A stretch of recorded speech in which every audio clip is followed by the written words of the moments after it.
Russia's industry is in tatters. In short, Russia has lost. Putin has already lost. This terrorist Putin. Никто по существу не хотел разговаривать. Нас никто не слушал.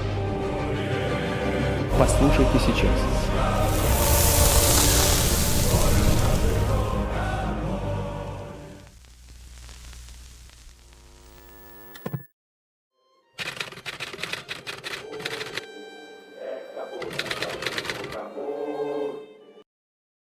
Ok. Fala, meu camarada. Beleza? Fala aí, meu amigo. Pô, então, tivemos aí um probleminha técnico com a vinheta, não? Vocês ouviram? Não, foi perfeito. Só o Davidson que não ganhou a surpresa que eu tinha preparado, ele ia gostar. Depois você me manda o áudio. Então, para a gente começar aqui, vamos chamar a nossa convidada de hoje, Nina Byzantina. Hello, guys. Hi, guys. Thank you for having me. Okay, привет, Nina. Спасибо за присутствие. Добро пожаловать в наш дом. Как дела? Дела нормально. Спасибо за приглашение. I'm probably going to have to switch from Russian in case... Well, I mean, you're welcome. You're welcome to host this in Russian. You're probably going to confuse a lot of people, though. It's a little too multipolar for. Yeah. For me, that's as far as my Russian goes. Yeah. So it's a good place to stop. Спасибо за приглашение. And now we're going to switch back into the current universal language, but hopefully not permanent universal language. So I hope, honestly, I hope they don't change it to Mandarin. Yes, that would be a little bit, right? Slightly more complicated. Oh, yeah. Yeah, I think we can all agree that Portuguese is very easy. So let's all go to Portuguese. Or we can go back to French, right? The time of Napoleon, for instance. So it's a lot of options here. Oh, yeah. I do speak a little French, but I don't want to. So Nina, how are you doing? I would like to hear from you a little bit. What are you expecting for this talk with us tonight? Well, it sounds like this is a... Sure. It sounds like you guys are kind of an international project, right? If I'm correct to understand. One of you is in Europe. The other one is in South America. I'm in North America, but I'm, born and raised in Russia. So I kind of have this different experience as well. So I think we're going to discuss, it sounds like several subjects, possibly relating to geopolitics, maybe using a little bit of my Russia expertise, my background as a Russian too. So, yes. But yeah, we can discuss whatever you guys are interested in or the audience wants to hear. So. Yeah. So this idea started when I contacted you because you are Ph.D. in history. So correct. I will, by the way, I put all the links to your social and your blog, your site on the description. If you want to say what's the best place for people to reach you or find you or read your materials. Sure. It's just ninabyzantina.com. Nina Byzantina Twitter handle, Nina Byzantina YouTube. So I'm sort of trying to standardize it. Pretty easy to find, which obviously Byzantina is not my last name, but it's kind of a funny moniker that I've used that I'm kind of stuck. So here we are. It's now it's now official. It's now an official pen name. And it's very good because you got all the socials with your full name. We had to. Sure. Most of them. Marcelo Vilaça in some points. Right, right. But that's very interesting because I have a great Russian friends. In fact, I have several. And one of my, he's Russian diaspora in Brazil. He's a descendant from Russian and Ukrainian. And he's my godfather in my marriage. Well, testimony. Oh, wow. It's called testimony in my marriage. So it's one of my best friends ever. And I have a great Russian friend that I met at CERN. And when all this craziness started in Ukraine, I wrote to him because I want to understand a little bit better. Sure. And at some point we wanted to understand where all this hate and Russophobia started. We went almost all the way to the Byzantine and Roman Empire split, and probably is behind that even. Sure.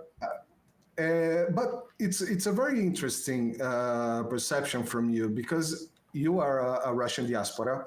Correct. Say like that. You don't live in Russia for a long time. As I understand, you immigrate very young.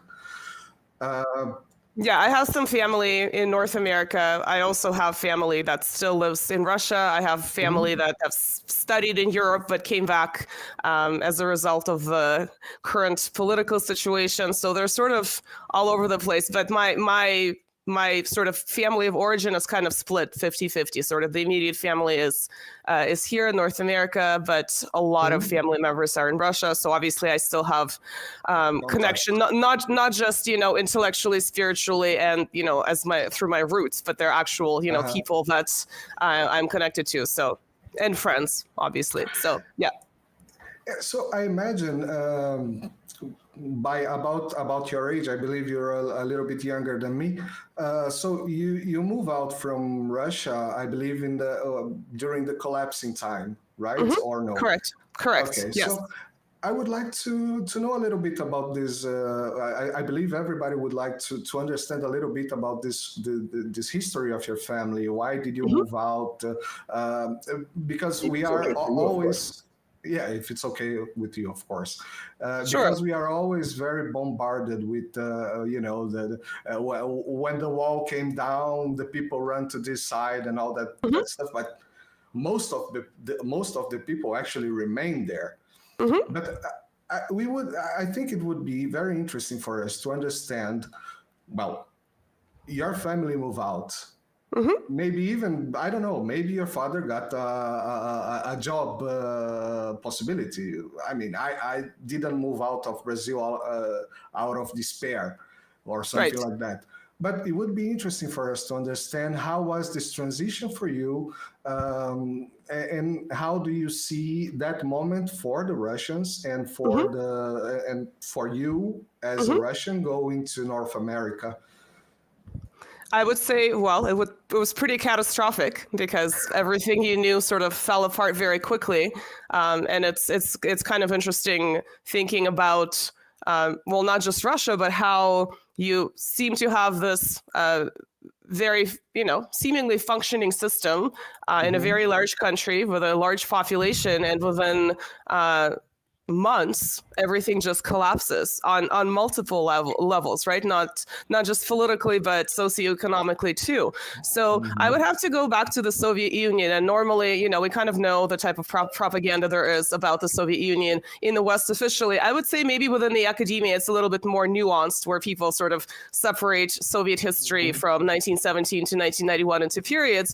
And so I like to look at it as the revolutionary period is sort of longer than what people describe. They sort of say, well, by 1921, the Civil War was over. The Soviet Union was sort of this peaceful place. But I would actually take it almost all the way to World War II, because there was really significant social political restructuring with Stalin. And so obviously when you have a revolution, you can look at revolutions in multiple places in France and America.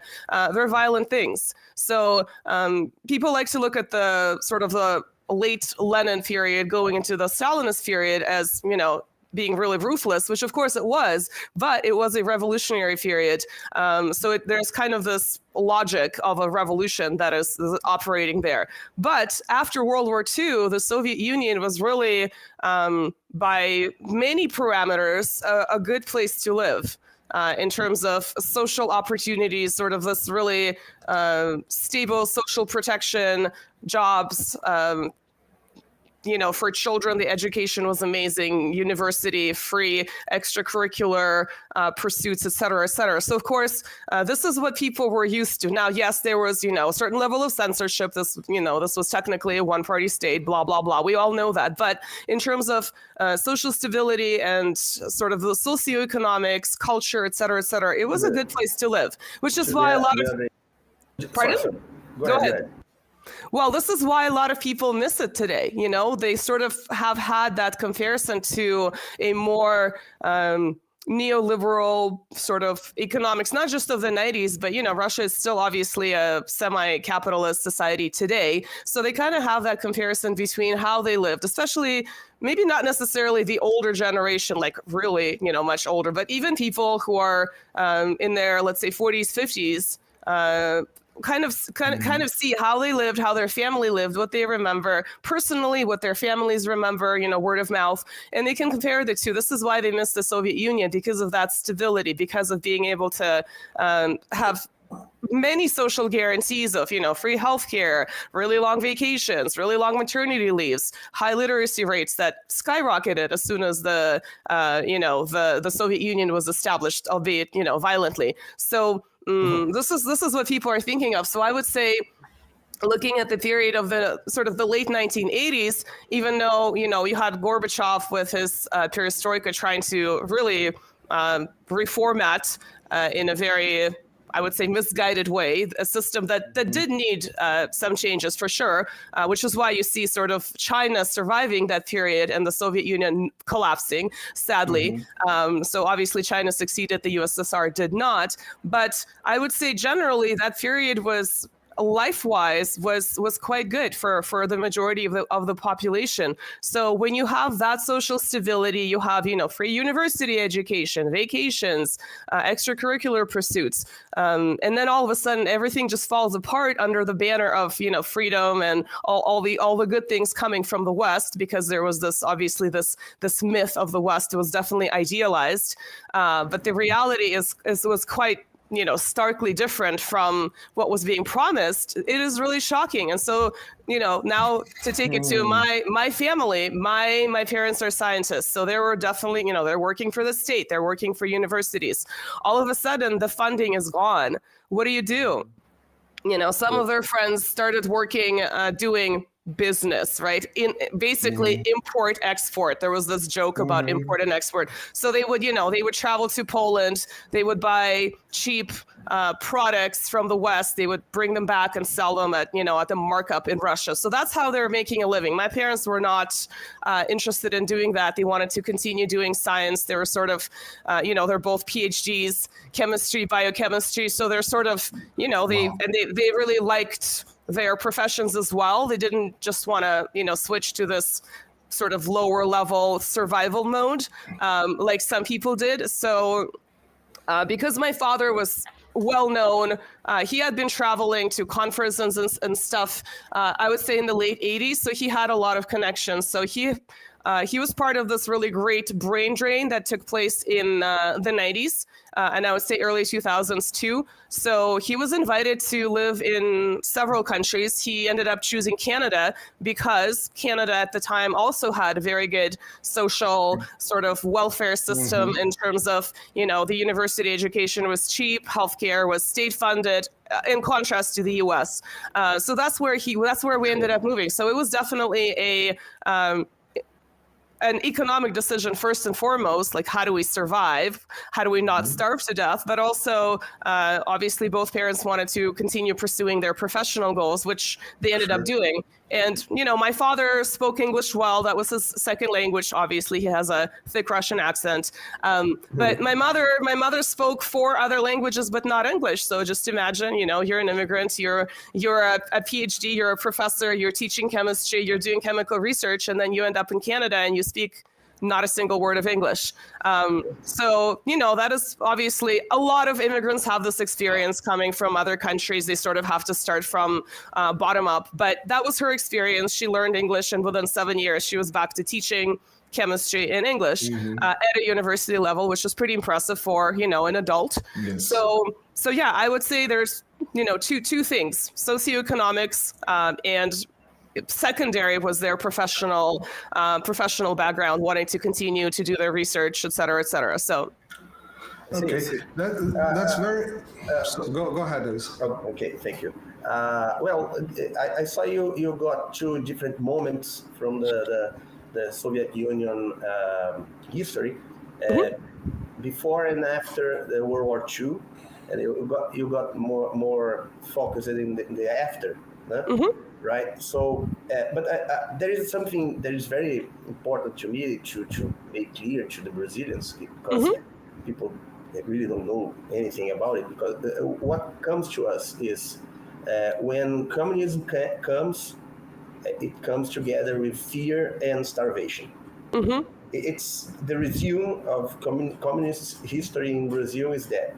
Mm-hmm. And there is a very important moment in the Soviet history in the late 20s and the beginning of the 30s, that the Soviet Union was like booming. Mm-hmm. The life comparing with the Tsar Russia was completely different, right? Correct. The West was in panic. They was afraid. There was a Bolshevik revolution in each one of those countries, right? We don't know anything about this period. Mm-hmm. We only see the Soviet system like decadent, decadent. Right. Decadent, right? Yeah, correct. Decadent is it? Mm-hmm. Could you say something about it? Please. Well, if I may just say something very quick, that was when I moved to Geneva and then to Italy. I have this Russian friend, and my neighbor here is Moldavian, and they are very. So this Russian friend, he's a Ph.D. in high energy physics, and this Moldavian neighbor, he works as an average worker, and it was very the perception about the Russian society from both of them, which are very different, was the same, which are from two different realities, level of instruction and everything was the same. And this Moldavian guy, I mean, he's not PhD. The other guy is a PhD. He studied a lot. This guy had the normal curricula, I would say. But the level of basic education was the same. Correct. And if I may say, as a Brazilian, higher than I would expect in a Brazilian. Sure. As an average Joe, I would say like that. And it was. Yeah, the average Ivan has a much higher education level than the average education level than the average Brazilian. And but what was interesting was that when they were saying, okay, of course, we all have that thing that once upon a time things were better. Of course, yes, yeah. But the description was. To me, it's very clear that this period, this moment before World War II, is completely ignored by, completely discarded for the people that talk about it in the West. They don't say why the people was actually supporting the regime in the beginning. It's clear to me that the Russians were suffering so much in the hands of the Tsar that the communism came like a relief. That's the impression I have. Yeah, and I would say there are a lot of things that I can address here. So in regards to the education, I would say present day education is probably at a slightly lower level, maybe in public school than it was during the Soviet Union. But then university wise, you now obviously have sort of more modernized fields that are sort of on par with top performers in Asia and parts of the West. So that's one thing. Definitely, I do not live in Russia, but I have a lot of contacts, and just anecdotally, but by looking at social media, you do see people who, like you're saying, they're not PhDs in whatever field. They're sort of more average educated. Maybe they didn't go to college at all, but they just have a general understanding of global history, things that happen in Europe, things that happen in Asia, more so than people that I interact with in North America, even people who are educated. They have very sort of specialized education and maybe not an interest beyond that. There's something provincial about North America in terms of, well, obviously the US is sort of a fading superpower. So it's kind of this paradox between being very powerful, but at the same time not having much interest in the outside world, very insular, et cetera, et cetera. So you definitely have that. So that's one thing in terms of the education. Now, my periodization of looking at pre and post 1945, we can also obviously split that period from 1917 to 1941 into just two parts, because really that's what happened politically. In the 1920s, obviously was an insanely progressive, so to speak, in good ways and bad, social experiment where well, first of all, you had a very religious society. All of a sudden, this is an officially atheist society, although religion never died, and it was sort of returned to a quasi-official status, though not obviously as a encouraged type of scenario by the state with Stalin, interestingly, right? Especially during World War II. But in the 1920s, you had a lot of sort of progressive ideas that were very foreign to Russia. So, for instance, there was, abortion was legalized, but then Stalin sort of canceled that in the mid 1930s. So things that were really shocking to people at the time that were being introduced. So in some ways, people were not ready for some of these things, and some of these things could have, some people would describe them, social conservatives would describe them as harmful. But at the same time, you look at literacy levels where the majority of the population, the farming population, was illiterate or barely literate. All of a sudden, within a decade, the literacy rate skyrockets. I mean, that's an amazing achievement where people have access to information. Yes, some of the information is censored, which I would say it's censored in probably every country in certain ways, some more than others, but they now have access to books. They now are, just quantifiably more educated. Childhood mortality goes down. Childhood diseases go down. People are being vaccinated for things that are very basic, that they should be vaccinated for. So life expectancy in that sense goes up. So there are all these, again, very sort of basic necessity level things that improve for the general population. Now, yes, people who are more privileged during the imperial era lose their status, and it's not good for them. Some of the population obviously flees during the Civil War. And so, that's why you have those early diasporas all around the world. You still meet, I've met some in North America. They've been here for, 100 years. It's really interesting.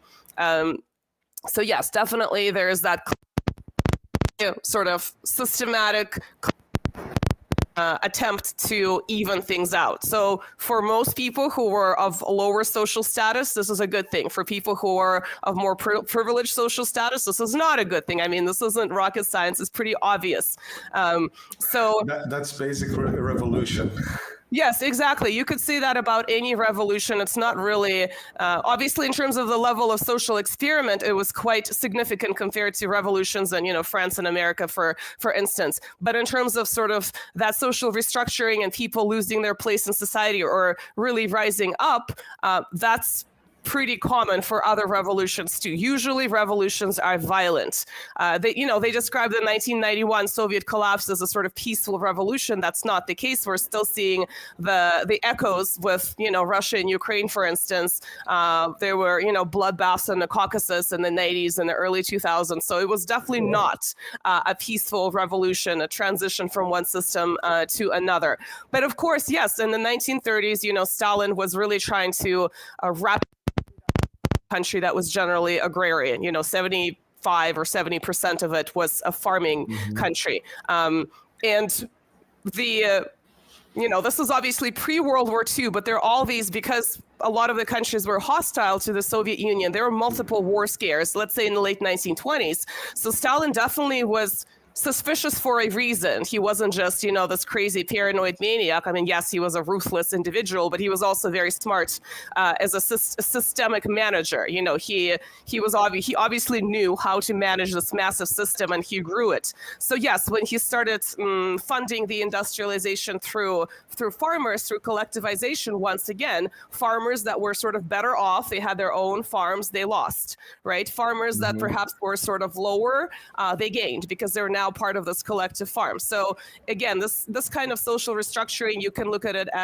as what is good for most of the population versus how was this harmful to, let's say, smaller part of the population. Now, I am a descendant, one part of my family are all priests. So obviously when religion was well, officially it was banned, and then it was sort of reintroduced unofficially in, World War II. My family suffered. My great-grandfather was executed in Georgia for being a priest. He was a highly positioned priest. So, I sort of have this experience where I personally know that there were some very, very negative, harsh things that happened in that systemic restructuring. At the same time, I could see statistically how the majority of the population benefited in very quantifiable ways in terms of education, in terms of healthcare, standard of living, electricity, very basic, electrification of the countryside, for instance, really things that we take for granted today that did not exist in the Tsarist period. And, again, there are sort of people who overly idealize the Soviet Union, and there's other people who overly idealize the imperial period, and I don't really understand that. I kind of look at it as history is history. We could look at the the good and the bad and sort of analyze it. Obviously, we all have our own biases, but there are definitely certain things about, let's say, the Tsarist period that were not as great as some people portray them.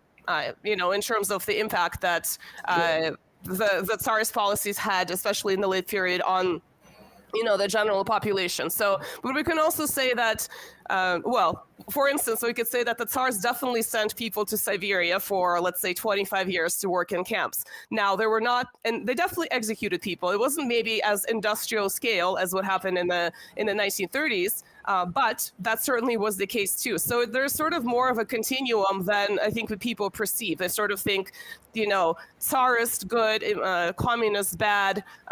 They sort of look at the Tsarist period as more European, whereas the communist period was not European. So there's sort of that hierarchy of European, Western good. Russia is more Western at this time, especially in the 19th century because of its, its links to France, its links to Germany, et cetera, et cetera. So there's definitely that too. So, but yeah, it's obviously a very, very complicated question with many, many moving parts.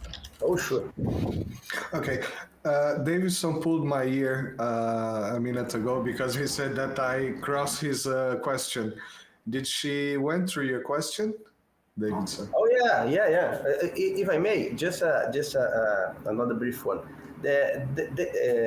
If you read, let's say, the Animal Farm, it's very clear that Snowball and Napoleon had different ideas how they could spread the news, right?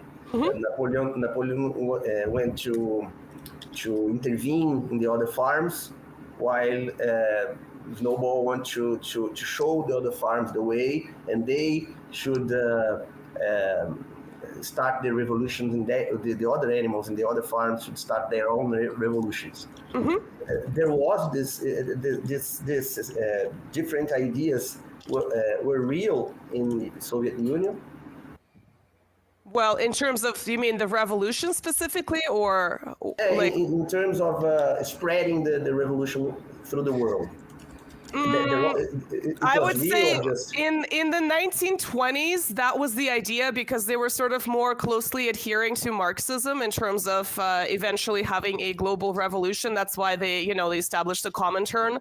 And the Comintern obviously existed later than just the 1920s, but in the 1930s with Stalin, the country turned inward. So there's sort of the official slogan was socialism in one country. So they're sort of built, they're more focused on building socialism in the USSR. So there was not this, evil communists trying to very important. Conquer.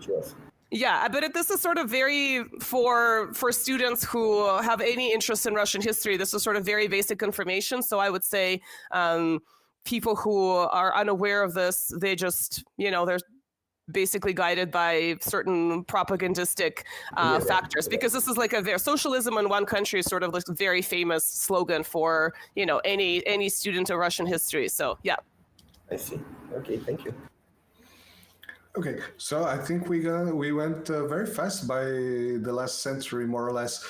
This part from the transition from the end of Soviet era, you know, with Khrushchev, Gorbachev, and Yeltsin. How was that reflected in Russia and well the end of Soviet Union, then Russia? How can you describe this transition period?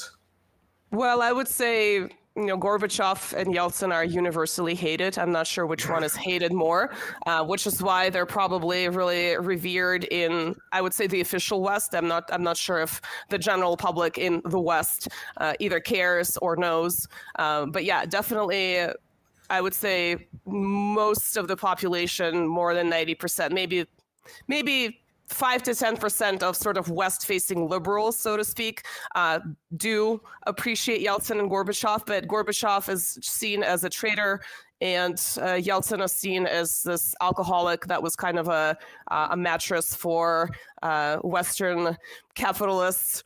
And I'm sort of exaggerating right now. Well, the neoliberalists that came in and basically looted the country, whether it was Russia's own oligarchs that took over, or whether it was Western powers, and not just Western, foreign powers that came over and basically started controlling Russia's rich natural resources. And it's kind of a story as old as time. We can always reduce geopolitics to a fight over resources in a certain land.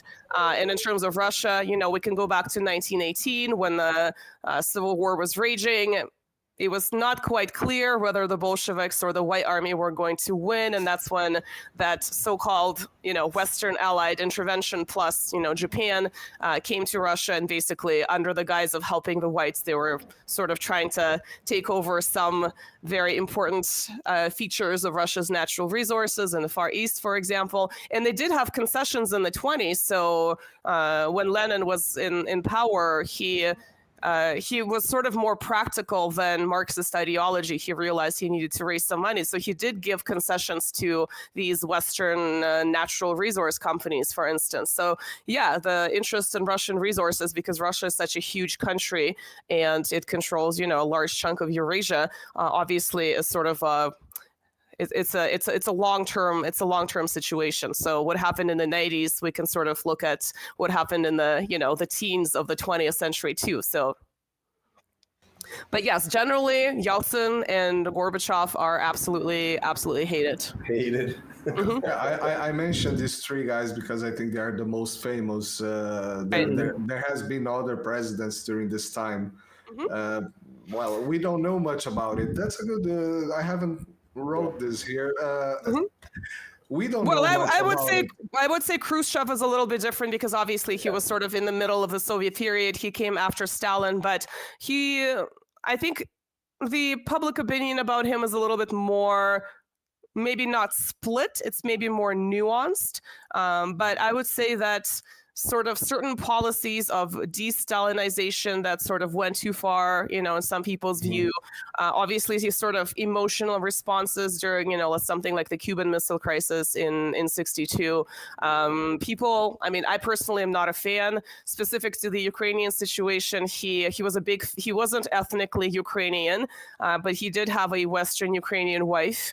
And he sort of was raised in what today is Donbass, right? Sort of former Eastern Ukraine, but historical Russian lands. And so he had a strong connection to that area. So obviously he sort of gave away Crimea to what was then the Ukrainian Soviet Socialist Republic for administrative reasons, but also there are rumors that it was a gift to his wife, which is really, pretty, that says a lot about him as a person. But also, he, a lot of these Banderites, right, Ukrainian nationalists that were very harmful, they collaborated with Nazi Germany. Some of them fought independently, but he rehabilitated a lot of them and sort of let them out of prisons, and they sort of were incorporated back into the system. Nothing changed about their ideology. So it was kind of a ticking time bomb of what we saw in the 90s after the Soviet collapse, and especially going into the Orange Revolution in Ukraine, then the Maidan, and of course the last 9 years with the war in Donbass that sort of escalated last year. So yeah, in my opinion, Khrushchev was I mean, I could see how he couldn't foresee certain things, but at the same time, he seemed to be very sure and very optimistic about doing nothing about people who needed to be ideologically re-educated, so to speak, or perhaps kept in prisons had they committed serious crimes. So there's sort of all these things, specifically, I would say Russians in terms of Crimea, that's probably the thing that comes to mind first, more so than the Cuban Missile Crisis as far as Khrushchev goes. And obviously the opinion there would be very, very harsh. So we are getting there, and people, we are getting there. Yeah. Yeah. So then we got, I got my script here. We got to the Putin area, to the Putin era. How do you see this rise of Putin? How does the Russian, the Russian in general, see this rise of Putin and the changes? If anything changed, what changed? How was this transition? Is very important, I think, to the understanding of what's going on. Well, I would say. Sorry, we get here in Brazil that the Putin, the Russian people doesn't like Putin, but they tolerate Putin because they think he is necessary. It's what the average Brazilians say. What we think. Well, I would say today it's probably nuanced. I would say the people that I know that are not fans of certain policies of the state know that the alternative that is being promoted from outside is much, much worse. And they criticize Putin from the leftist, classic leftist perspective. So they want Russia to be less capitalist. They want more social programs. So they're sort of looking at it from even younger people. So I'm not thinking of someone who is, 75 years old. I'm thinking of someone who is like late 30s, early 40s. They would criticize him from that sort of classic leftist worker class perspective, which is you don't hear about that in the West at all. You only hear about pro-West liberals who want more freedom economically, i.e., sell Russia out. Go ahead. So the Russians are the part of the Russians that are unhappy with Putin. Do it because they think he's to the West. Yes, he's too capitalist. Russia is too capitalist. So this is the perspective that is not mentioned at all. Normally, what you hear are these pro-West facing liberals. Which of course they exist, but it's a very small percentage. You sort of have these very standard. They're sort of, again, they idealize the West beyond rhyme and reason.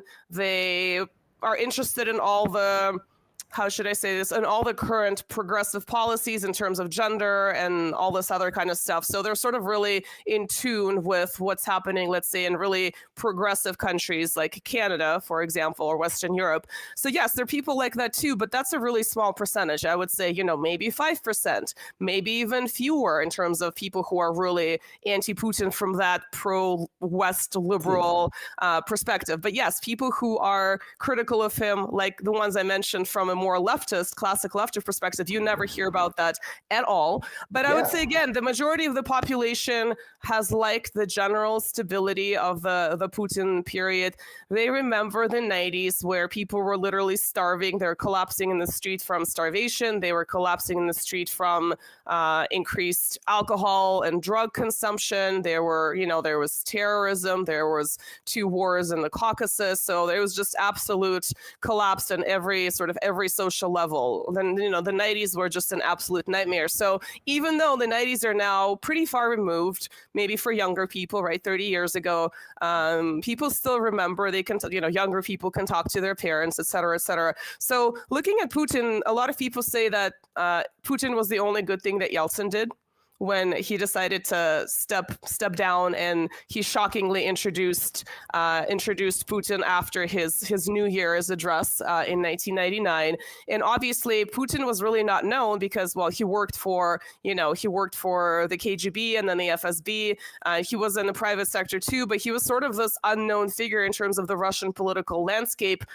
He was known, I guess, in St. Petersburg because he had links to the mayor of St. Petersburg at the time. But in terms of sort of this general awareness. I wouldn't say that, most people knew exactly, who he was and what he was going to do.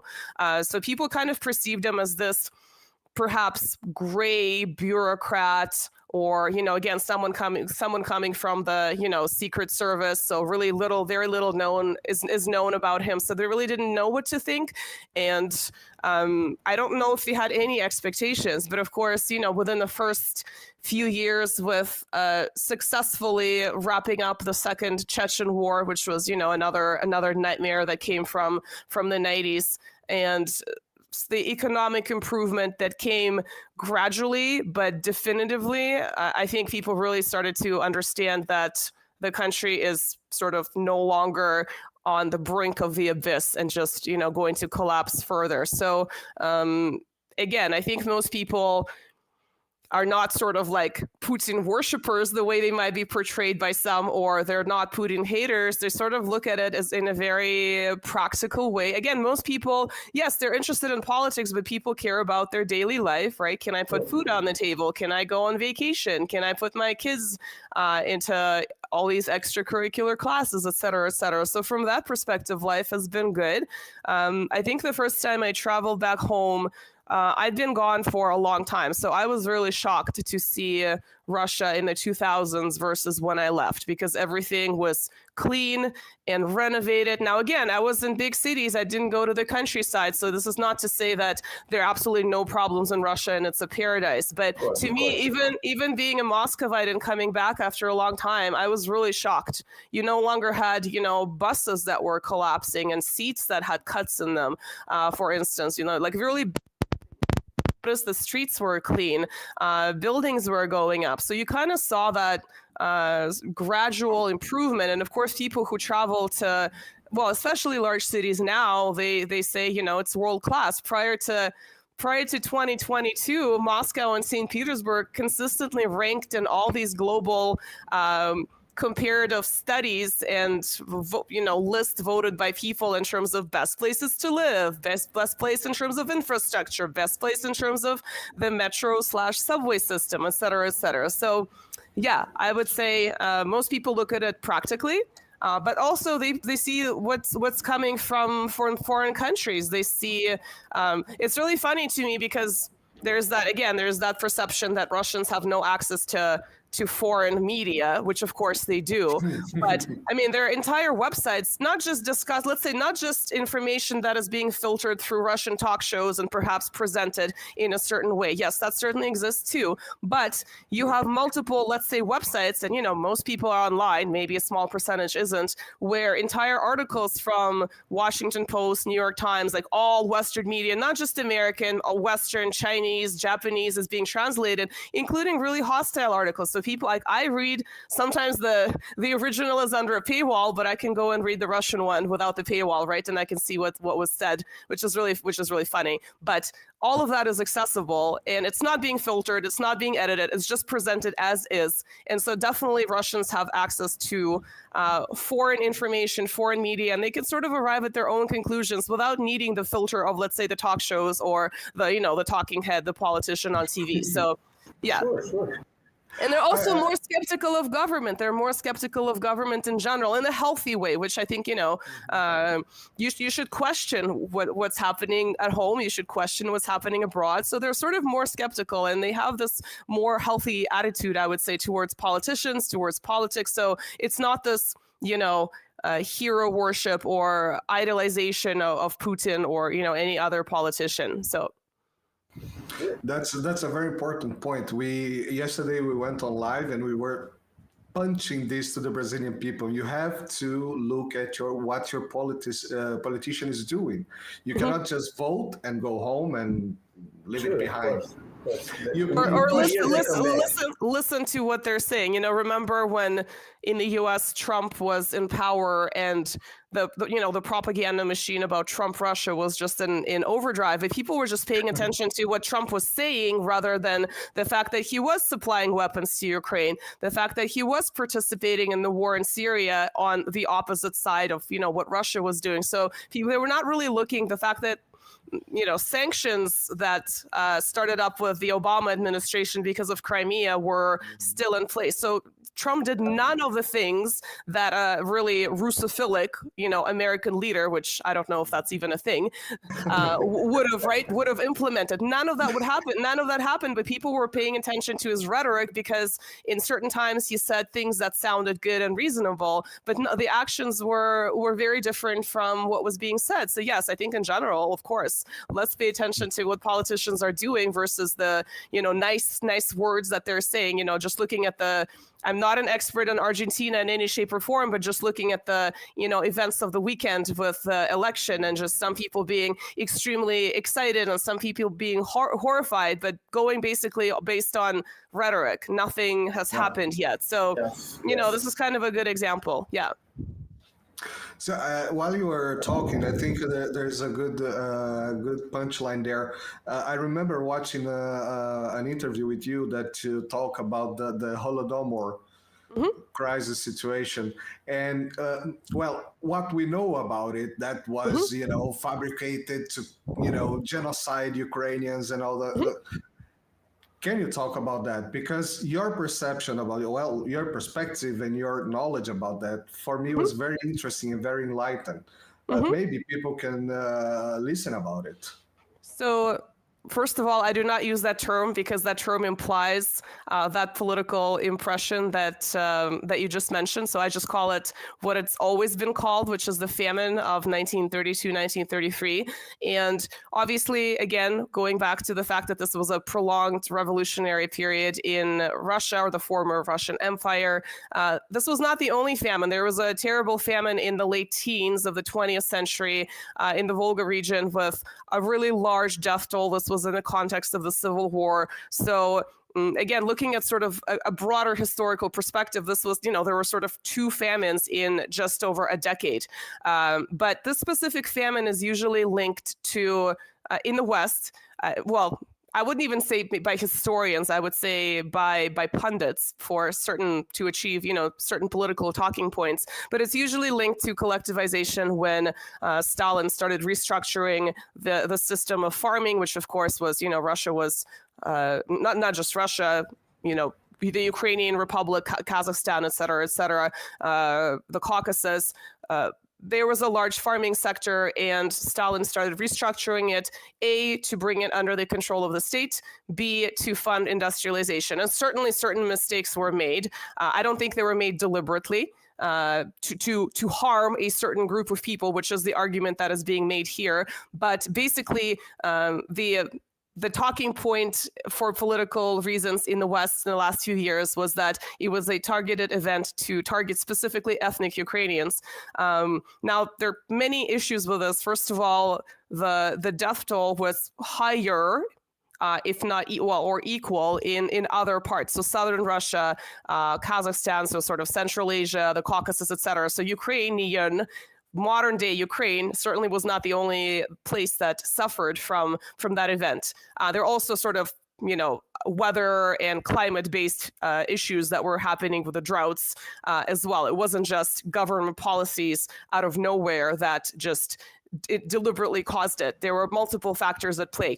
But the other issue is that the loudest critics of the government in that event are from Western Ukraine, which was not part of the USSR until Stalin incorporated it in the late 1930s. And the famine happened in 1932-33, so it didn't even have anything to do with that region that was controlled by Poland at the time. So for some reason, it's like a really that is easily verifiable, that is not being mentioned anywhere amidst this hysteria about, quote unquote, trying to exterminate Ukrainians. So I would say this was basically a crisis that was partly based on just the general situation of social restructuring. It is linked to collectivization, but that's not the only reason why it happened. It is linked to weather factors too. Ukrainians were not the only ones who suffered. It's actually kind of, I feel, rude to ignore large chunks of the population in other former Soviet republics or then Soviet republics that suffered too, and only focus on one group. I mean, it's just a little bit outrageous. So So yeah, it's and then also just looking at the numbers, you see this absolutely wide-ranging numbers, and they seem to be increasing every year. I mean, I think it's really difficult to discuss victims and how we qualify victims, but there's sort of other issues at play. Some people have examined statistics and how that number was arrived at, and they say they sort of accounted for births that were not had, for instance. Then they sort of looked at the population that was, let's say, lost in Ukraine after the Soviet collapse. That population exceeded the famine. So it's like, what is the argument we can make here that the post-Soviet freedom that Ukraine received was worse than a famine of 1932-33, right? So we can make all those other arguments too. But again, it's a complex event. It had multiple reasons. It wasn't, but most definitely the takeaway here is that it was not this planned event to exterminate Ukrainians. I mean, it makes no sense logically if you have a farming section of the country that is very rich in terms of natural resources. Why would you even do that when they're the ones working and funding partly industrialization, also feeding the country as are other areas? It makes no logical sense either. So yes, sort of. I find very curious that the famine in Ukraine in that period they call Holodomor, and they don't call the famine in India during World War II. They breed like rabbits. Sure. Right. Yes, like Churchill. Yes. Exactly. Churchill's quote. Yeah. There is not a funny name to call that. Well, period, or right? let's say the Great Depression in the U.S.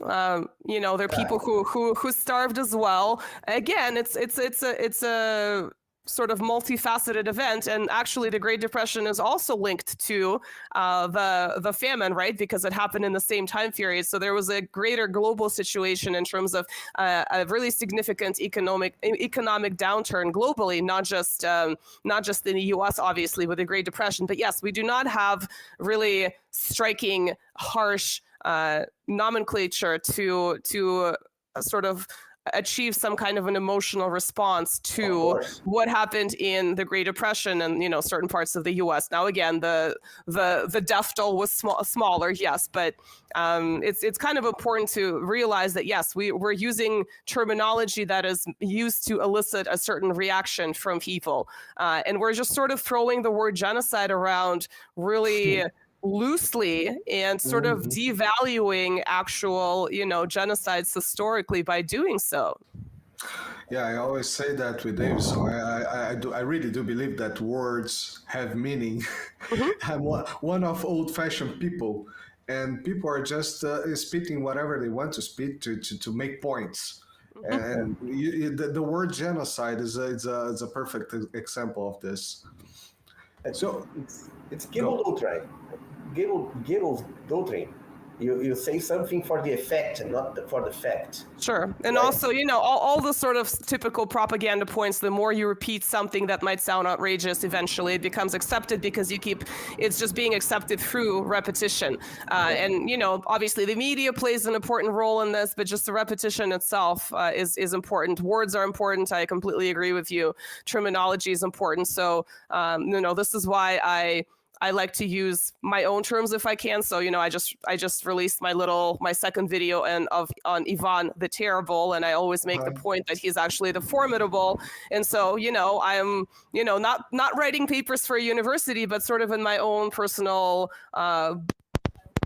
in English, you know, Ivan the Formidable or just Ivan the Fourth instead of the Terrible. And I try to do these changes to terminology elsewhere as well. So, you know, for instance, invasion versus liberation versus intervention, because, you know, we have a lot of Western interventions, but we always have invasions coming from countries that are geopolitically hostile, you know, to certain parts of the West. So I think it's important to also use terms adequately in that regard too.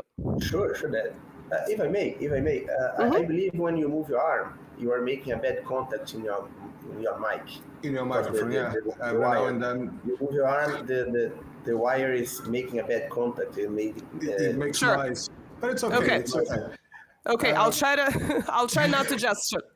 I will not make you do that. I live in Italy. I am an Italian descendant. If I don't do this, maybe you take the wire away from the way of your arm. Yeah, that's all right. It's all right. Yeah, it's all right. Don't worry. So I would like just to make a quick pause here because we are like half an hour, more or less, 35 minutes. I didn't ask you before we talked via email, but I didn't ask you how's your availability today. Today, for how long? How long are you planning on being here? For how long do you want the stream to be? I was thinking initially at 1 hour, if it's okay for you. But I mean, I can stay a bit longer if it's if the conversation is all right. But the conversation is going well. I'm having fun. I hope you are too. But I have a script here, and if I have to fit it in 1 hour, more or less, then I have to rush a little bit. Yeah, I mean, I can stay for a little bit longer. So if we can go maybe maximum another hour, maybe less, that would be good. So I think that's if you cut it off before. Yeah, okay, I have the maximum of another hour, so I would say anywhere within that parameter would work for me. So perfect. Dave, so do you want to ask anything about what we just discussed at this point? What she just told us? Oh, that's okay. That's very so I'll move ahead. I think there's a point that I think everybody wants to understand how the Russian political systems work. Because, in Western media, Putin is a dictator and that's it. Yeah. There is no Kremlin, there is no Duma, there is no different kind of constitutions between regions, oblasts. So that's complicated. Yes, it is complicated. And I would say the first interesting thing to mention here is the Russian constitution is still the 1990s version, and it was based on Western models. So once again, one of the biggest criticisms of the constitution coming from the Russian population is the fact that they took out the ideological component completely from the constitution, which some people consider problematic because then there is this opportunity to be sort of more Western facing than necessary, or even how do you define what you're doing and where you're heading? What is the national idea? That is absent. Obviously, for all the criticisms of communism, there was a more strictly defined ideological component, for better or for worse. But Russia, since the 90s, even though Russia now seems to be forging its own path, it doesn't really have a defined ideology, and lots of suggestions have been made by pundits, by politicians, et cetera, but it's thus far is not part of the constitution. And I guess an argument could be made whether it's good or not to include an ideology, but I would say that a lot of countries do, whether it might not be explicitly stated. They would mention things, like liberty, for instance, private property, et cetera, et cetera. Those are ideological statements. So that's the first thing. But yeah, the Russian political system, it has, the Duma, the parliament that has multiple parties. Obviously, United Russia is the biggest party, but again, the interesting thing that the biggest opponent of United Russia is usually the Communist Party, which again is not really mentioned in the West. It's presented as, there's this really strong Western liberal dissent that is not being allowed into politics. And usually it's, those parties or those people get less than 2% at best, despite all the money that's been pumped into them. So it's really interesting that you do not hear about the Communist Party. Now, it is a rebranded Communist Party. It's now sort of officially pro-religion. So you could say, are they really adhering to Marxism, or can you really be a communist and be orthodox at the same time? So that's a separate question. But you do have this large, powerful Communist Party. Obviously, people who support it are not just the older generation. There are younger people who support it too, who are more interested in sort of social equality, better access to certain things, sort of the kinds of things that existed in the Soviet Union in terms of the really strong welfare system for the general population, you know, healthcare, education, et cetera, et cetera. So this is sort of what the platform is there. Sort of, I think in the US and Canada, the word social justice for more left-wing people is a positive term. For conservatives, it's a really negative term. Social justice is sort of associated with, you know, let's say affirmative action. But in Russia, social justice basically means having equal economic access, having a strong social welfare system in terms of, you know, basic necessities like healthcare. So this is what the communists represent, whereas United Russia is sort of not just of Putin's power, but also this more capitalist-minded Russia with less equality, with a gap between the rich and the poor. Now, that has improved, but it certainly exists. I mean, it exists in many countries, obviously, but the gap between, you know, people like to say, oh, well, during the Soviet times, the party members could, you know, travel abroad and had all this money, but really the gap was much, much smaller. Yes, they did have better access, but it's incomparable to what the wealthy versus the poor or even sort of the general population. So that gap is much larger today than it had been during the Soviet Union, even for the highest levels of the party, who supposedly were these, you know, totalitarian leaders that could just, you know, bathe in gold and, you know, have gold toilets and stuff like that. So yeah, so it's really interesting. So that's the first thing. Now, there are other parties too in the Duma. And obviously, you also have sort of regional differences. You have the regions, the oblasts, as you call them, right, in Russian, and you have governors that control those regions. And I mean, in some ways, it seems sometimes, I would say, to an average Russian that some governors are good and they're doing a pretty good job, but some may not be, or some sort of lower level, let's say municipal level politician like a mayor is not doing a good job. And sometimes it seems to them that the only person who can resolve it is Putin, which is why Putin has these long annual, or at least annual, maybe even more frequently, communications with the general public, where they come and they ask, and there's this huge attempt to get a hold of him through video messages, emails, et cetera, et cetera. So millions of people send their stuff in, and then I guess the moderators select a certain group, very diverse group, I would say. I can't think of a Western politician that would even do something like that, because not all the questions are positive. They're not all sort of filtered to represent his rule in a very positive way. So it's kind of interesting. So there is a little bit of that perception that unless Putin steps in certain areas, that things may not get done. But I think that is sort of a typical bureaucratic issue.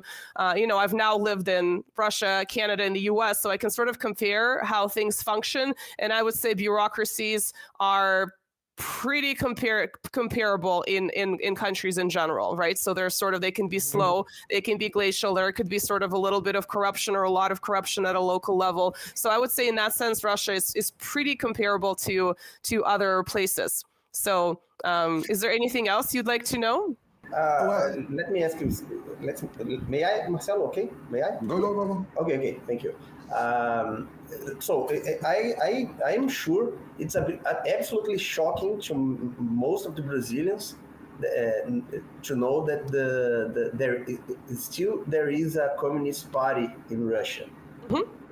People probably don't know that. It's a powerful party too. So and don't know it too. That's pretty new for most of Brazilians. I am sure. But now, to this powerful party in Russia, is this an objective to bring Soviet Union back? I don't think they're planning to bring the Soviet Union back, at least based on the rhetoric that I see. I think, again, it's more about achieving social justice and making things more equal and lessening the gap between the rich and the poor that was definitely in a much better state in the Soviet period. So I haven't really seen anything about bringing back the Soviet Union. I mean, if you look at the relationship between, let's say, Russia and Belarus, right? Some well-wishers, so to speak, from the West say that Russia wants to swallow up Belarus, but the relationship is really great. In fact, some would say that Putin saved Lukashenko during the previous attempts at regime change in that country. But it's basically, it has a separate status. So it's sort of two states, but they're really integrated into each other.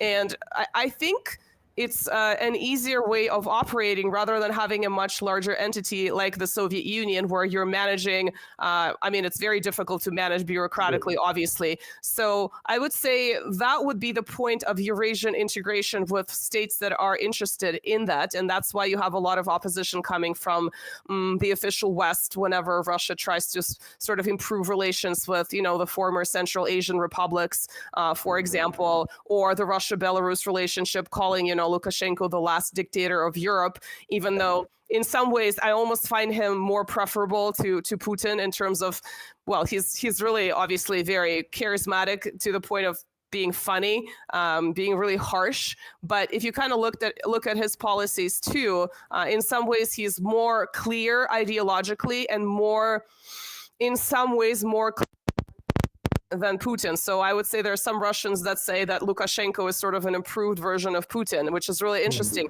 But generally, again, coming back to, do we want to bring back the Soviet Union? I think it's more about having this Eurasian integration and having it as a mutually beneficial concept, because obviously Russia is not integrating every former republic, the former Soviet republic. It only pertains to some of them. But I think the relationship with Russia and Belarus is a good example of what could happen with other former republics should they wish to interact with Russia in that way. Yeah, because over here in Brazil, a few months ago, people were in the streets claiming for the military to come to power to protect Brazil from the communists. That's so. Well, I think that speaks to the power of propaganda. It's really kind of it's interesting. Which, of course, again, the fact that you have a communist party in the opposition tells you that Russia is not a communist country. So, we do have a communist party in Brazil too, and their focus is exactly this. They at least. They don't say around they want to make Brazil communist. They fight more like this progressist agenda and social agenda and stuff, but they don't. Well, right. And I would also say it's not different. Here in Europe, it's not different. Of course. I would say also perhaps in some parts of the West, the people who call themselves communists, right? They're sort of focused on some of these cultural issues that are really foreign to classic leftism.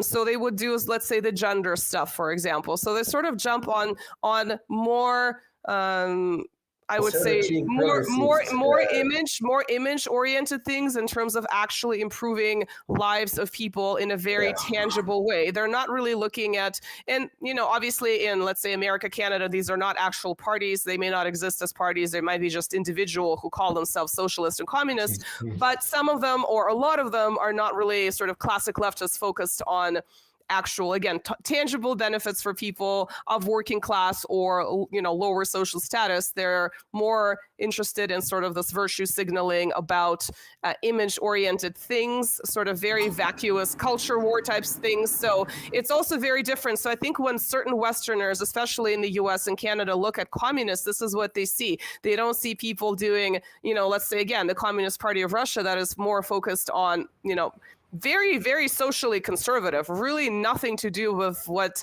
these sort of more left-wing individuals in the West are doing, or well, I would say specifically in North America. So they sort of have that perception of, if these people are in power, or if they have more power, even if they have media presence, they want to sort of carry out all these crazy gender policies or what have you. Whereas, again, let's say the Communist Party of Russia is very, very socially conservative. It's absolutely not interested and sees that type of politics as harmful. So again, Westerners don't really understand that difference between the kid on college campus in a hammer and sickle T-shirt and his ideas versus the Communist Party of Russia, which is very, very different. So there's also that aspect too.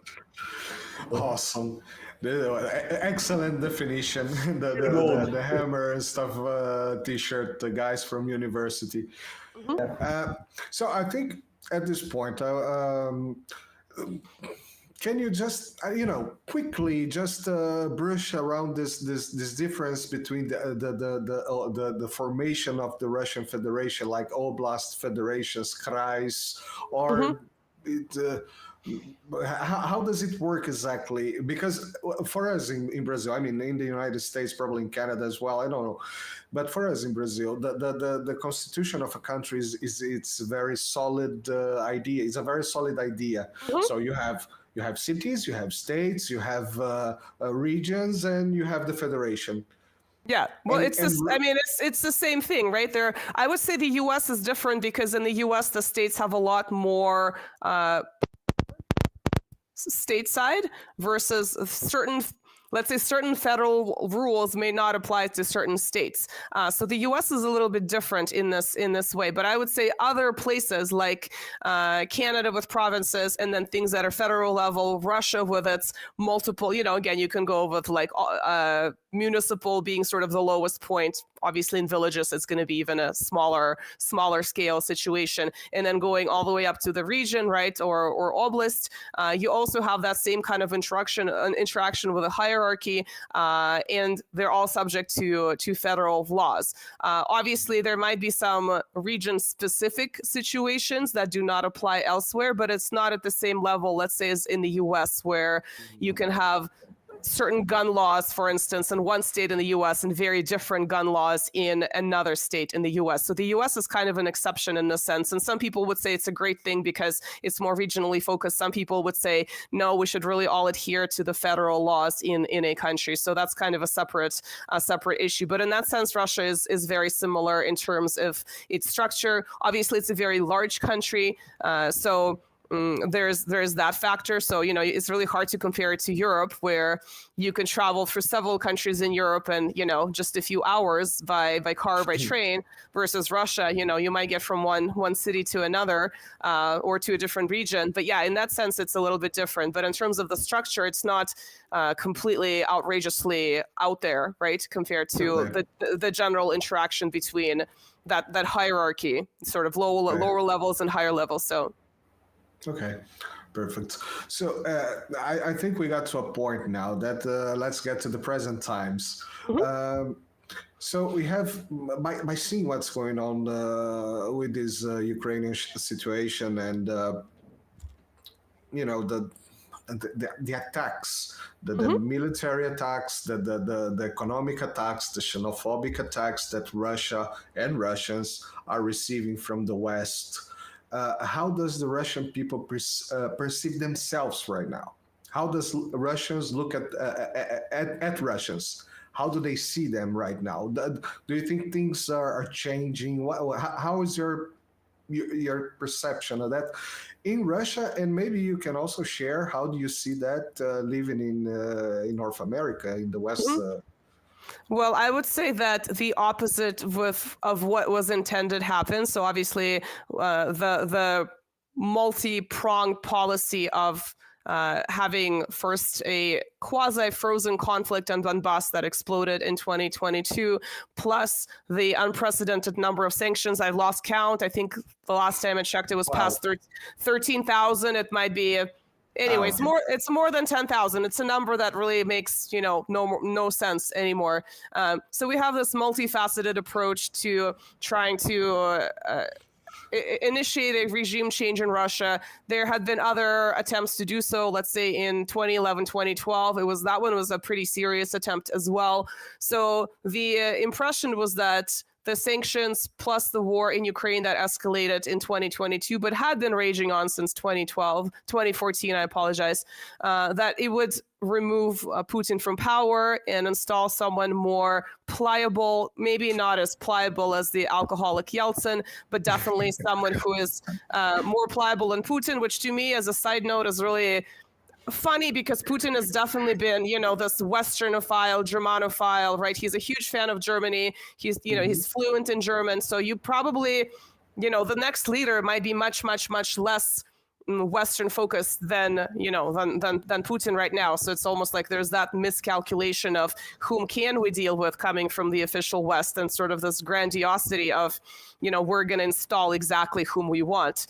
But I would say, so what happened was the opposite. There was this consolidation of social support around Putin. His approval rating had gone up. It fluctuated a little bit, but it's definitely improved because of that perception that Russia is, well, obviously it's kind of hard not to perceive that it's under attack when you're constantly being sanctioned, when your men are being killed in this conflict, et cetera, et cetera. So I would say that perhaps we might even witness the birth of a national idea for the 21st century Russia, which was the thing that I mentioned is absent from the constitution. But there was more self-consciousness. There's more interest in one's own culture. There's sort of this revival. I don't like to use the term nationally because Russia to me is a civilization, but let's say national revival, for the lack of a better word, civilizational revival. So it's sort of the opposite of what was hoped to happen by certain, by certain members of Western officialdom. So I would say the perception is very positive as a culture and a civilization. There's a sense of dignity compared to really idealizing the West and wanting to be like the West and wanting to vacation in the West, because this is where, people go to Europe for vacation. That tells you that you've arrived if you're able to afford, a vacation in Italy, for instance. It's been, paradoxically, it's been a positive experience in that sense. I would say sanctions for an average Russian are not really noticeable. For Russians perhaps traveling abroad and coming home, they are noticeable because there are certain restrictions as to, what credit cards they can and cannot use, buying dollars or euros. There's sort of a limit to how much you can buy these days because Russia has switched to trying to do more of the Chinese currency and, sort of trying to do other currencies in its trade. So sort of the amount of dollars in the country is just smaller. So I would say the most direct impact for the average Russian sanctions-wise is going abroad. So most people in Russia are not really feeling sanctions much, if at all, from the economic perspective. I think it's so iconic because you see the West throw everything over the Russians, and not even the bread price is changing that much. So it's certainly changed in North America. So that was the other counterpart where it's funny for me to be a Russian who's very connected to Russia, but at the same time who is a diaspora Russian who has lived abroad for a long time, to experience the sanctions that are meant to target my countrymen in Russia as a Russian abroad, because I see how the prices have gone up for basic necessities. So it's been. Yes. Can I ask you a personal question in that point? Depends on how personal. No. It's just a perception, a personal perception. Do you feel like me that, well, I moved my life, everything changed for me, and now they are destroying it again?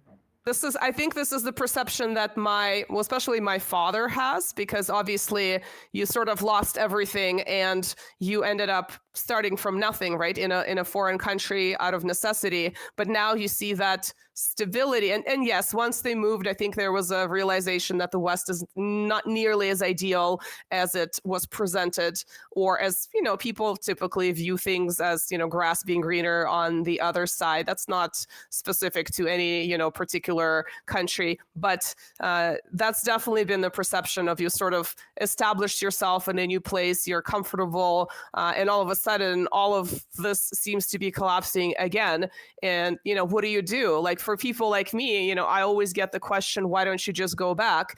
And even if I didn't have the particular family situation that I do, I have my family of origin. My parents are not interested in going back because they're older. They want to stay where they are, not necessarily because they're so happy with the situation in Canada, but because they're established. So it's like, the question is, do you just abandon your family and move alone? Are you this autonomous human unit who can just replant yourself in different places? It's very difficult for an immigrant to have roots in a new place. And I've moved around a few times, big cities, smaller towns, and each time you're sort of trying to have a very basic semblance of rootedness, which is very difficult for, I would say, immigrants who are like kids who are very, very young. It's easier for them that had perhaps have forgotten what life was like back in their home country. But I was of an age where I had a connection to my homeland. And so I sort of consciously, in the past few years only, so it's been a very long time, decided that, I am in North America. I need to have a sense of rootedness. I can't just be neither accepted, well, maybe not accepted, but because I'm, fluent, blah, blah, blah, blah, blah. I've received my education, my post-secondary education here. I need to have a sense of rootedness. And paradoxically, I found the sense of rootedness out in nature, not so much in society, which I think is like, nature is sort of a constant. It doesn't matter where you live. If you love nature, you always like to spend time out in nature. You'll always feel rooted. That was the way that how I resolved it. But for many, many years, I felt like I'm no longer Russian because I don't live there and I'm not experiencing the day-to-day. I certainly see what's happening there. I'm very plugged in. I read, local news. I watch Russian true crime. I mean, I'm really I know more about what's going on in Russia than maybe certain local news in Canada and the US, but I am also not like Russian, and Russians may not interpret me as one of them because I've been away for so long. But at the same time, I perceive myself as a Russian, therefore I do not perceive myself as a North American or like a Canadian or an American or whatever the region is. Therefore, I'm neither fitting here nor I'm fitting there. Where is my place? And so then again, you kind of you just end up being this rootless cosmopolitan, or you kind of have to find your rootedness in some way. And this is why you have these different types of immigrant experiences. Some really try to be, again, very hyper patriotic Russians, right? Who are disconnect from the West. Then you have the opposite, who completely reject everything Russian, and they try to sort of go out of their way to be these useful, what is the term? You weaponized immigrants and reject everything Russian, not just the politics, but the culture too. So sort of this self-hating Russian, which is like, obviously it's fine to criticize politics, but they go much, much, much further. And so I didn't want to be that, and I didn't want to be this other point. I'm definitely patriotic, but I'm not sort of this hyper patriot where I don't want to interact with the, North American communities where I've lived. And obviously I have friends from all kinds of backgrounds. And so, yeah, my way of managing this was to find rootedness in nature. I don't really know how else I can do that. I feel at home out in nature. But it is it's a weird situation to be a diaspora Russian who is, if people don't know I'm Russian, they might not realize especially in Canada, that's so multicultural. People just assume that I was born in Canada. So it's, again, a sort of self-perception versus outside perception too. So yeah, it's a complicated question.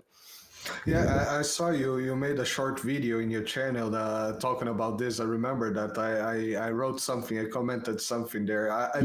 What you described is exactly how I see things here, being here. One day we are going to talk about this personal perception for the Brazilians that I have, but it was extremely interesting that you mentioned that. I think this diaspora feeling, it's more or less common, even if you come from a long time or if you just hear that exactly what you describe in that short video. So people just go there and watch it. It's exactly what I see here. What I put myself in one of those categories, and I see other people that fit perfectly on those categories as well, on the other categories as well. Okay, we are a long way, but I would like to one thing that I got afraid, because I am always very afraid that things are cyclical. Okay, one thing that got me slightly not afraid, I would say, but it wouldn't be nice if it happens. With all this happening, do you think that the Russian people, the Russian population, could become a little bit Western phobic? Could things not now, but maybe in the way history goes? Do you think things could change, or socially it's so different that it could be nothing to do with that? Yeah. Well, again, obviously, it's a very complicated question, and Russians are not this monolith that have the same opinion, right? Russians have different opinions, but I would say Russians they're sort of neither European nor Asian. They're sort of this great in between. Can you guys hear me?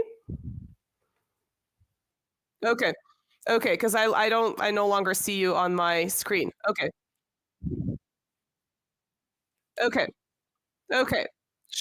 Sure. So the point here is that Russians are, if I were to define the Russian civilization as sort of the great between, right? It's between Asia, it's between Europe, it has links to both. It's perhaps in certain times of history, it had greater influence coming from Western Europe.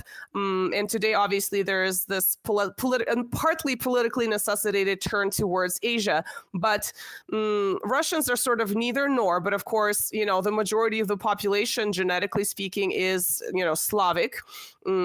Obviously, it's a multicultural place, but a lot of Russians are Slavic, Eastern European, right? So they would perceive themselves on that level as more European than Asian. So I don't really see a long-term turn away from Europe, especially, I would say, continental Europe. I would say Britain is sort of its own different animal, because the relations between Russia and Britain have been poor and competitive and hostile for a large chunk of the past several hundred years. So thinking of continental Europe, I personally think that as the world becomes multipolar and, the U.S. is sort of a fading hegemon, and there's perhaps, I know the U.S. tried to exert more influence on Europe since the escalation of the Ukrainian crisis, and in many ways it has, for instance, cutting off Russian energy. But I see that as a temporary obstacle. I think geographic proximity is a very important factor you cannot remove. So I think at some point there is going to be an improvement between the relationship between Russia and major European countries. Of course, I'm very hopeful those countries would be Germany and France. If you look at geopolitics, a relationship between Germany and France, Germany and Russia is one that both Britain and the United States and Canada have tried to prevent in many ways because of German industry. Germany being an industrial powerhouse, Russia being a resource powerhouse. Having this industrial / resource interaction on the continent in Eurasia would sort of minimize the power of both the UK, the US, and Canada. So that has been one of the reasons why Russia has been, I hope, temporarily cut off from Germany. But if Russians could reestablish a relationship with Germans after World War II, having lost 27 million people, then the current crisis is not really comparable to that. And I would say Russians, even in the wake of World War II, were quite reasonable. Of course, there was an anti-German sentiment, but Russians, for instance, Russia has many cemeteries for fallen soldiers, for fallen Nazi soldiers. I mean, it's kind of shocking.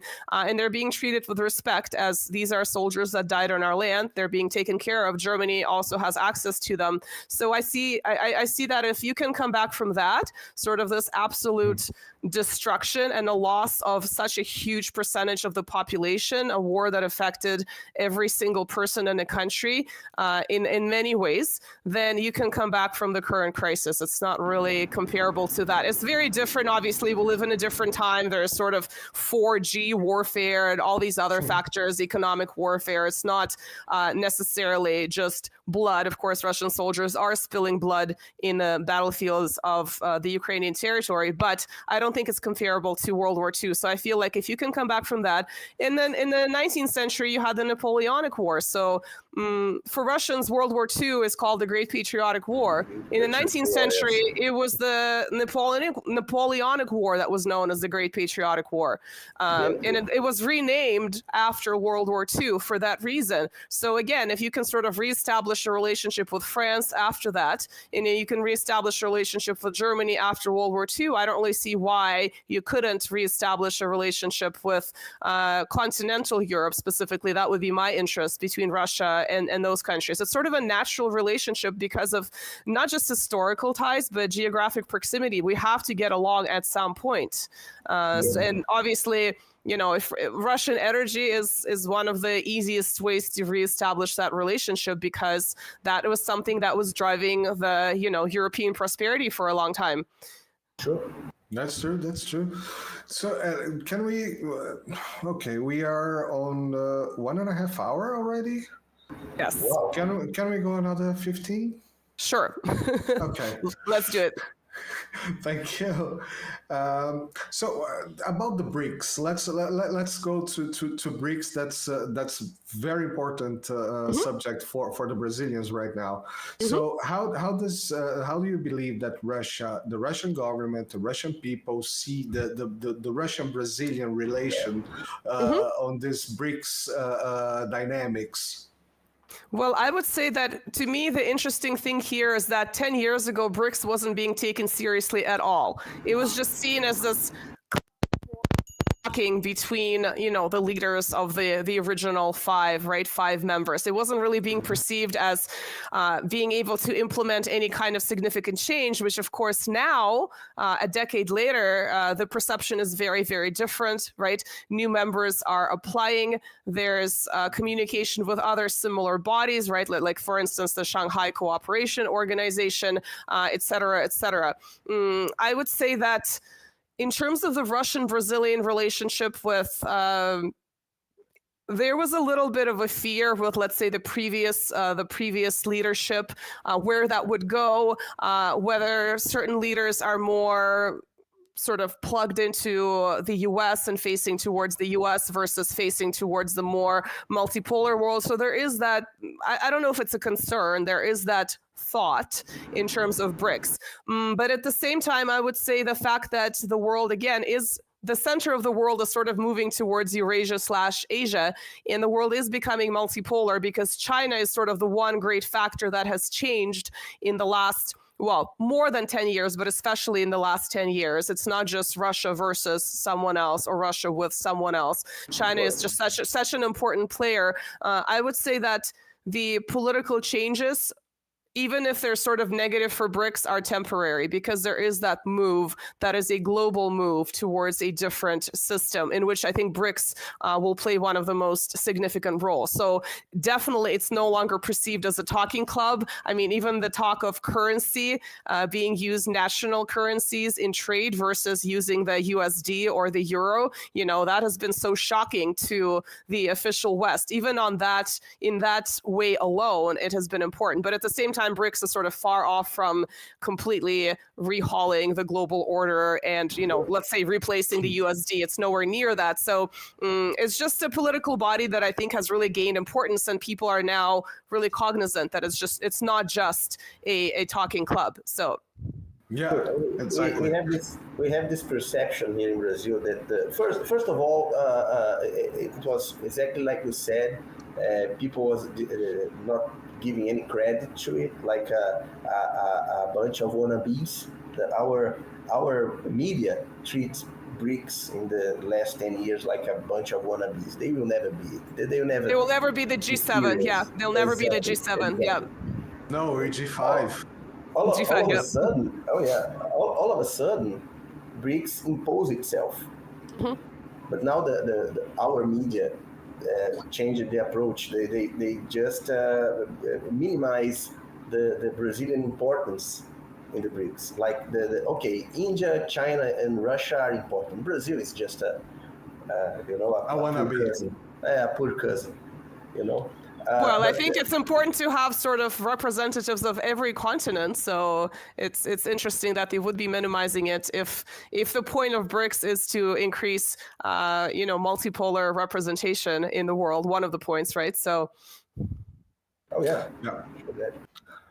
Exactly. So you mentioned something very interesting about the Russia as a civilization. Recently, we had this Putin address that he kind of pointed out the civilizational point. This is something that me and Davidson, we talk a lot, that it misses to Brazilian, a civilizational pinpoint. Okay, from now on, this is us.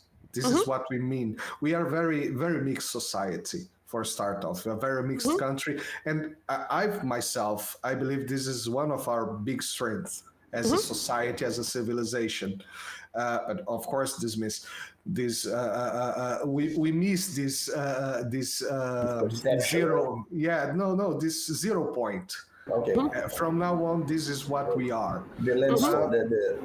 The landmark, the milestone. Right. So how do you see that address was very interesting. Okay, for me, was very interesting. As a Russian, how do you think that Russians perceive this address? Is this solid, or is it too much politics? Well, I don't think it's sort of anything new. And obviously, Putin's addresses are generally interesting because he has an interest in history. So he always tries to bring that in if time permitting, obviously. So this whole idea of a civilization, I mean, we can go back to the introduction of the dual-headed eagle, which happened in the 1500s. One is facing, in one direction, one is facing in the other, both east and west. And sort of that culminates in what Russia is. It is a civilization that faces in both directions. It's not going to choose between one or the other. Again, during different times in history, Asia or Europe had greater impact on Russia, maybe greater interactions. But overall, there's no need to decide between the two. It's sort of like like I said, the great in between. And obviously, Russia is such a large country. It deserves to be more than just a regional, to be, a global. In that sense, I think it can also be perceived as a civilization. And obviously, there are lots of different civilizational theories. I think people in the West usually think of, Huntington. They say, well, he talked about the Orthodox civilization, and then he talked about the Islamic civilization, et cetera, et cetera. But, that idea goes back to the Greeks. You had multiple variations of the idea of the birth and the sort of flourishing and the collapse of a civilization, like cycles that you've mentioned, for example. And the way they were classified was different, right? Some people looked at religion as being one of the dominant themes. Other people looked at geography, geopolitics, economics, and so on and so forth. So I don't think we need to stick to one particular idea, but it is important to understand that there's a reason why people from, starting from several thousand years ago, looked at how civilizations develop and interact, and how some countries can be described as civilizations. Obviously, China is another example as a civilization in itself. It's not just a country. To me, Russia is much the same according to those parameters. It sort of meets the criteria of what a separate civilization is. Whereas Europe, Western Europe, right, can't really separate individual countries. You would look at it as, the peninsula of Eurasia being a separate civilization, but not individual countries. So. Mm-hmm. Oh, awesome. So I think I have no further questions here, Dave. So you want to go on with some comment? He needs some coffee. Yeah, I think he needs some coffee. He needs some caffeine. We had two questions on the chat that I would like to just put here. I thought it was relevant. One was to ask how the Russians see Lavrov as a representative, of course, a diplomatic representative, but how is it seen in Russia?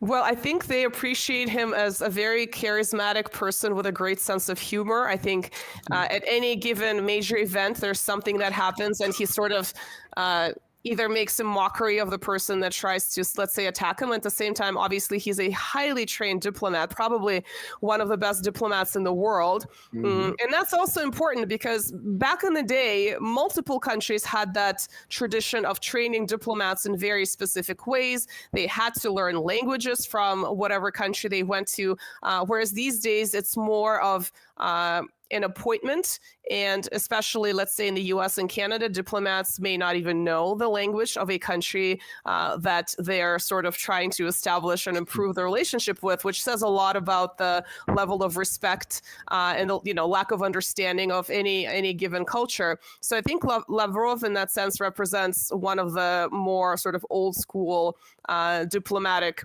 types of training, and yeah, he definitely has. The perception is overwhelmingly positive. I think it's not just that he is a skilled diplomat and he deals with very, very chaotic and very stressful situations these days, but because he's just funny. Like, he's a funny man.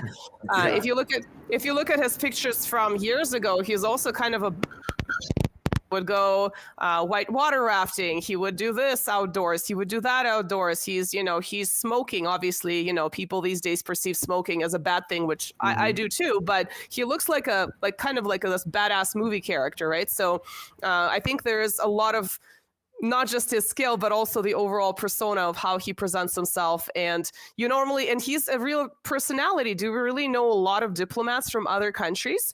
I mean, yes, if we follow the news, we might know, the names of certain ambassadors and so on and so forth. But he definitely has a personality that is transferable and recognizable more so than a lot of other diplomats. He's not just the sort of gray bureaucrat that people may not remember after he's gone, right? So. Yeah, it's a common perception here in Brazil that they villainize, that our media villainize all the Russians because we receive our media copy and paste what comes from the Western media most of the time. So Lavrov is kind of villainized here. I don't understand why. He is just a diplomat that is representing his country, but it makes sense to people do it.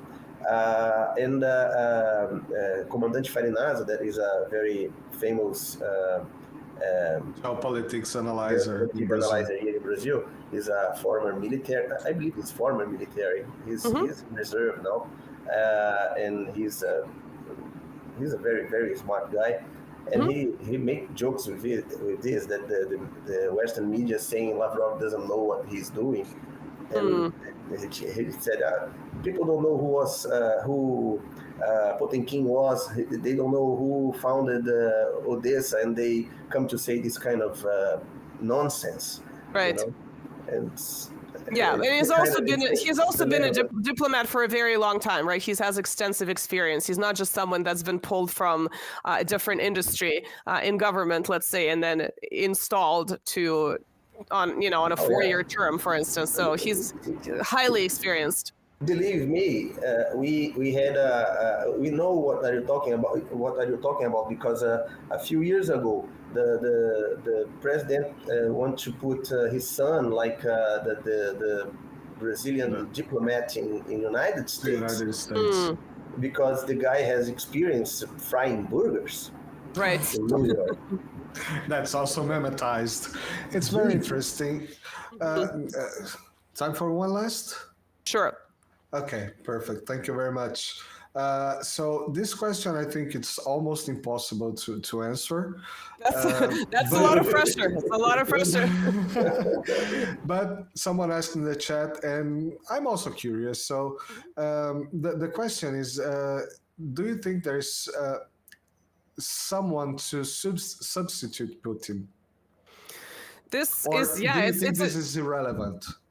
Well, I think it is a different question because the question of the successor has been floated for a long time, and maybe not now because they're getting older, but a few years ago you would hear Lavrov being mentioned as one, even though again he's not a young man. Shoigu, the defense minister, was mentioned as the other, but so far we don't really see anyone in public that would sort of fill the shoes of someone like Putin. Obviously, Putin has been in and out of power for a long time. You sort of see, Medvedev, who was sort of a one-term president. And some people say, well, he might come back because his current rhetoric is very fiery. But when he was in power, he was sort of a much more Western-facing sort of liberal leader. The situation with Libya happened on his watch. He sort of completely caved to what NATO countries wanted to do in Libya. So it's kind of hard for me to say, let's say, whether someone like Medvedev is actually being authentic in public. He's certainly funny when he makes really, sometimes outrageous comments. He certainly attracts attention. So it's kind of hard for me to say, has he had enough? Is this the real man? Is this how he feels? Or is this sort of a shtick that he is putting on because there is a demand for it? But yeah, I think it's definitely a very good question. I personally can't think of someone to fill his shoes, but I hope that something is going on behind the scenes because obviously it's important to have someone that isn't going to repeat the mistakes, let's say, of Gorbachev and Yeltsin. And my hunch is that if someone does come into power, it's going to be someone that might be, like I said, much more hardcore, patriotic, and perhaps in some ways anti-Western than Putin, who's been a very reasonable pro-European leader. And unfortunately, this has been missed, right? He's tried to make this point many times. His Munich speech in 2007 was sort of this major turning point in an attempt to establish sort of more equitable relations between Western Europe and Russia. Ultimately, it didn't come to fruition, but he's been much more balanced. He doesn't seem to make decisions quickly. He doesn't seem to respond at all to certain things. People sometimes want him to do something when something really outrageous happens and nothing, let's say the Nord Stream, right? The Nord Stream sabotage. People really wanted something to happen immediately and nothing happened. And we don't know if something will happen later on, but he definitely, weighs his decisions. He's sort of very diplomatic in terms of the way he presents himself. He's very evenly balanced. So I think there is this miscalculation in the official West in terms of who will be next. Is it going to be someone like Yeltsin, or is it more likely that in light of current events is going to be someone who is less diplomatic and less even-handed, more and less balanced than Putin? That's sort of the question that remains to be seen. But right now I do not see whom that could be, who could be chosen for that position. So. Yeah, I think that's common sense more or less everywhere. Yeah. But nonetheless, I'm curious. I'm almost sure that somewhere deep inside Kremlin, they are building someone to well, hopefully. I mean, no one knew that mechanically building, right? One of Putin's doubles, triples, quadruples is a clone is being raised. Who knows? Well, there's this AI picture of baby Putin circulating, and some people are taking it a little too seriously, saying that this is the new clone that's being raised, which would be kind of cool. It would resolve a lot of issues, but. Perfect. Excellent. I will send you the picture so you could see what you mean. It's really cute. But yes, some people are taking it a little. Please do. Yes, please do. Yeah, I will send it to you. Yeah. Fantastic. Nina, do you want to make any final? Please, after we finish here, just give us a feedback on how you felt and how was this chat. We are very noobs on this, so I hope you had a good time. Do you have Sorry any about final? any gap. Yeah. Thank you for No, thank you for having me. Thank you for letting me blab on for a long time. Your blah blah blah is worth a lot of money. I will study this blah blah blah for quite a long time. Well, no, I appreciate you having me. Obviously, sort of gave me a platform to talk about a variety of subjects that I think recently people want me to comment on Russia and Ukraine because that's sort of been the crisis in the news. But I think it's also interesting to look at other historical perspectives or modern perspectives of Russia specifically. And so you've certainly covered that. So I'm really appreciative. Thank you for having me. Yeah, you're welcome to check me out on Twitter. My YouTube is less political. It's kind of been a slow growth, but I want to do history. It's something that I am educated in, and I think it's something that is important, but I present it from sort of a storytelling perspective. So perhaps things that are lesser known, but very interesting. So I'm hopeful that eventually my channel will take off, but I mostly do politics on Twitter. So if people want to see that, that's where they should go. But once again, thank you for having me. I appreciated this sort of 3 time zone conversation that we had going here. That wasn't easy to set up. I know everyone is in a different time zone right now. So it was very hard, actually. I had just one question here, and I think this is interesting for you. Someone asked here if you're a photographer, and I believe you do have some passion for photography, no? I have 3 university degrees, and my first university degree is in fine arts. So I did specialize in graphic design and photography. I occasionally do it professionally. I'm not doing it professionally full time, but I do post sort of my nature photos on Instagram. It's public, but I changed my name so that last year there was quite a bit of trolling going on with 2022 situation. So I sort of changed my name, but I will link it back very soon to my I'm not using Linktree, I'm using Biosite, but it's all linked to my Twitter. So I will put it back so if people want to look at it's kind of like a lifestyle, but it really is just nature photos and me out in nature. So yes, I do photograph things sometimes with my professional camera, a lot of times with just my phone. So I think mostly everybody's just doing that today. Yes. Some people with quality. Yeah. Nina, spasibo beaucoup for your presence here. We had a wonderful time. It was very enlightening, I hope, for the people. For me, it was. For Davidson, surely was. He's the commissary of the party in Brazil. It's party commissar. Party's commissar. Sorry. And he has a very good passion for Russian history. And I think as all of us that are interested in history in a whole. And I hope this is not the last time you come. Our door is always open.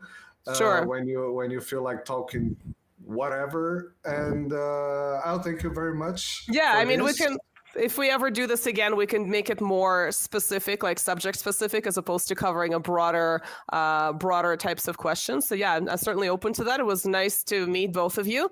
Thank you for the invitation, and we'll stay in touch. And I'll send the AI baby Putin picture. I will put someone ask in the chat that wants to see the baby picture. I'll put in the YouTube social. Yes, absolutely. Community, whatever. Yeah, I will send it to you. Well, thank you for having me, and I will talk to you soon, hopefully. Talk to you soon. And everybody in the chat, I will just say something in Portuguese. Pessoal, vocês conhecem a rede social, sabe o que fazer aqui, né? So everybody just, you know what to do. I don't have to teach you. You're all adults. Social media. Thank you very much, all Nina. Right. Thank you. See you soon. See you. Bye. E para o pessoal, obrigado aí. Agora a gente vai finalizar aqui a transmissão. Mais uma vez, vocês foram do caralho participando aí. E fiquem de olho, sigam a Nina. Todos os links estão na descrição. Vocês sabem o que fazer, beleza? Detmar. Abraço, irmão. Fica com Deus. Camarada. Até mais aí, gente. Abraço para todo mundo aí.